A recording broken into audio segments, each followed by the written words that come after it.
ব্যবসা বাণিজ্য সহ আরও কিছু খবর নিয়ে রয়েছে ডেস্ক রিপোর্ট। বৈষম্য দূরীকরণে শিক্ষা ব্যবস্থা জাতীয়করণ, শিক্ষক সমাজের ন্যায্য দাবি আদায়, শিক্ষার সর্বস্তরে ইসলামী শিক্ষা বাধ্যতামূলক করা সহ নানা দাবিতে আয়োজন করা হয়েছে জাতীয় শিক্ষক ফোরামের কেন্দ্রীয় সম্মেলন 2025। রাজধানীর কাকরাইলে ইনস্টিটিউশন অব ডিপ্লোমা ইঞ্জিনিয়ার্স মিলনায়তনে সম্মেলনে শিক্ষক ফোরামের পক্ষ থেকে অন্তর্বর্তীকালীন সরকারের কাছে দাবিগুলো তুলে ধরা হয়। এতে বক্তারা দ্রুত শিক্ষা সংস্কার কমিশন গঠন এবং কমিশনে আলেমদের অন্তর্ভুক্তির দাবি জানান। অনেক উচ্চ শিক্ষিত রাজধানীর একটি হোটেলে বাংলাদেশ কমার্স ব্যাংক লিমিটেডের ব্যবসায়িক সম্মেলন 2025 হয়েছে। সম্মেলনে পরিচালনা পর্ষদের চেয়ারম্যান মোহাম্মদ আতাউর রহমান প্রধান অতিথি হিসেবে উপস্থিত ছিলেন। বিশেষ অতিথি ছিলেন পর্ষদ নির্বাহী কমিটির চেয়ারম্যান মোহাম্মদ মহসিন মিয়া এবং পর্ষদ অডিট কমিটির চেয়ারম্যান শেখ আশরাফুজ্জামান, উপব্যবস্থাপনা পরিচালক মোহাম্মদ জিয়াউল করিম। ব্যাংকের ব্যবস্থাপনা পরিচালক ও সিইও মোহাম্মদ মোশাররফ হোসেন অনুষ্ঠানে সভাপতিত্ব করেন। সম্মেলনে সব শাখার ব্যবস্থাপক, উপশাখা ইনচার্জ, প্রধান কার্যালয়ের সব বিভাগীয় প্রধান ও সংশ্লিষ্ট কর্মকর্তারা অংশ নেন। অনুষ্ঠানে অংশগ্রহণকারী শাখা ও উপশাখার ডিসেম্বর 2024 ভিত্তিক সব ব্যবসায়িক লক্ষ্যমাত্রার খাত ভিত্তিক অগ্রগতির মূল্যায়ন ও বিশ্লেষণের পাশাপাশি 2025 সালের কর্মপরিকল্পনা এবং ব্যবসায়িক লক্ষ্যমাত্রা অর্জনের রূপরেখা নিয়ে আলোচনা করা হয়। বরিশাল জেলা শিল্পকলা একাডেমি মিলনায়তনে শুক্রবার দিনব্যাপী largest banking network business conference শিরোনামে অনুষ্ঠানের আয়োজন করে 1400-র বেশি শাখা উপশাখা নিয়ে দেশের বৃহত্তম ব্যাংক আইএফআইসি। বরিশাল এবং ফরিদপুর জোনের 16টি শাখা এবং 96টি উপশাখার 3.5 শতাধিক কর্মীদের নিয়ে দিনব্যাপী এই বিজনেস কনফারেন্সটি হয়। আইএফআইসি ব্যাংকের চেয়ারম্যান মোহাম্মদ মেহমুদ হোসেন, পরিচালক এফতাদুল ইসলাম আমানত সংগ্রহ, লোন প্রদান ও রিকভারিতে সাফল্য অর্জনে উল্লেখযোগ্য ভূমিকা রাখায় সংশ্লিষ্ট কর্মীদের সম্মাননা স্মারক তুলে দেন। এ সময় ব্যাংকের ব্যবস্থাপনা পরিচালক Syed Mansur Mostafa, head of operations Helal Ahmed সহ ঊর্ধ্বতন কর্মকর্তারা উপস্থিত ছিলেন। শনিবার রাজধানীর একটি অভিজাত হোটেলে ইসলামী ব্যাংকের দুদিনব্যাপী ব্যবসায়ী উন্নয়ন সম্মেলনের উদ্বোধন হয়েছে। ব্যাংকের বোর্ড অব ডাইরেক্টরসের চেয়ারম্যান ওবায়দ উল্লাহ আল মাসুদ প্রধান অতিথি হিসেবে সম্মেলনের উদ্বোধন করেন। সভাপতিত্ব করেন ব্যাংকের ম্যানেজিং ডিরেক্টর ও সিইও মোহাম্মদ মনিরুল মাওলা। বক্তারা বলেন, 2024 সালে নানান চ্যালেঞ্জ অতিক্রম করেও ইসলামী ব্যাংক সব ব্যবসায়িক সূচকে শীর্ষস্থান ধরে রেখেছে। দেশের আমদানি রফতানি বাণিজ্যের প্রায় 9 ভাগ এই ব্যাংকের মাধ্যমে পরিচালিত হয় বলে জানান বক্তারা। ব্যাংকটি প্রায় 1 কোটি মানুষের কর্মসংস্থান সৃষ্টি করেছে বলেও জানান বক্তারা। অনুষ্ঠানে প্রধান কার্যালয়ের উইং ও ডিভিশনের প্রধান সহ ঊর্ধ্বতন নির্বাহী, 16টি জোনের জোন প্রধান ও 8টি কর্পোরেট শাখা সহ 400টি শাখার ব্যবস্থাপকরা অংশ নেন।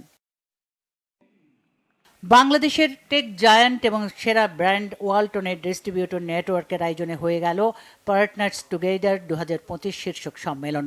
সকালে গাজীপুরের চন্দ্রায় ওয়ালটন হাইটেক পার্কে সম্মেলন উদ্বোধন করেন Walton hitech industries PLC chairman S M. Shamsul Alam ও ব্যবস্থাপনা পরিচালক এস.এম. মাহবুবুল আলম। এতে ওয়ালটন ডিস্ট্রিবিউটর নেটওয়ার্কের সঙ্গে যুক্ত প্রায় 1000 ব্যবসায়িক অংশীদার সহ প্রতিষ্ঠানের বিভিন্ন পর্যায়ের বিক্রয় প্রতিনিধি, কর্মকর্তা ও পরিচালনা পর্ষদের সদস্যরা অংশ নেন। সন্ধ্যায় সাংস্কৃতিক অনুষ্ঠানের মধ্য দিয়ে শেষ হয় ওয়ালটন ডিস্ট্রিবিউটর নেটওয়ার্কের দিনব্যাপী এই সম্মেলন।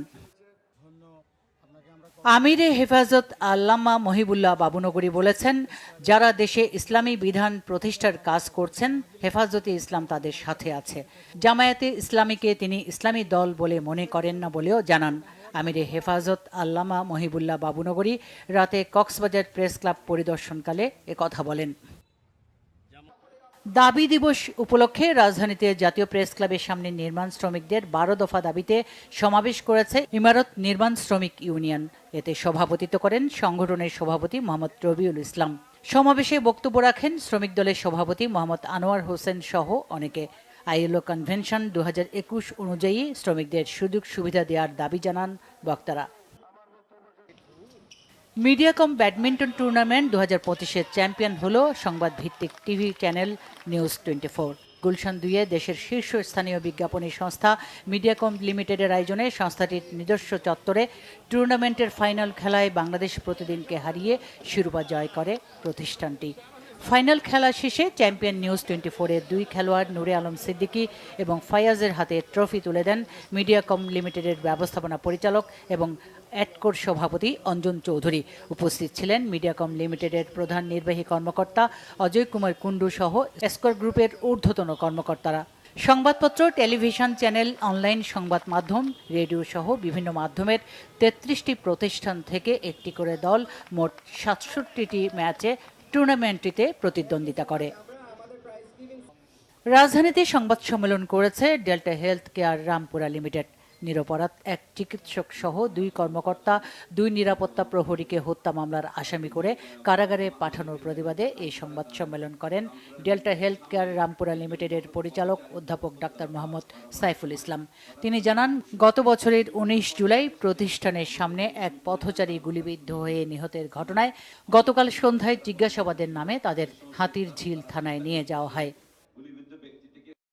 দেশের শীর্ষস্থানীয় ব্যবসায়ী উদ্যোক্তা কুতুবুদ্দিন আহমেদকে পররাষ্ট্র মন্ত্রণালয় বাংলাদেশে তিমুর লেস্তের অনারারি কাউন্সিল হিসেবে আনুষ্ঠানিকভাবে স্বীকৃতি দিয়েছে।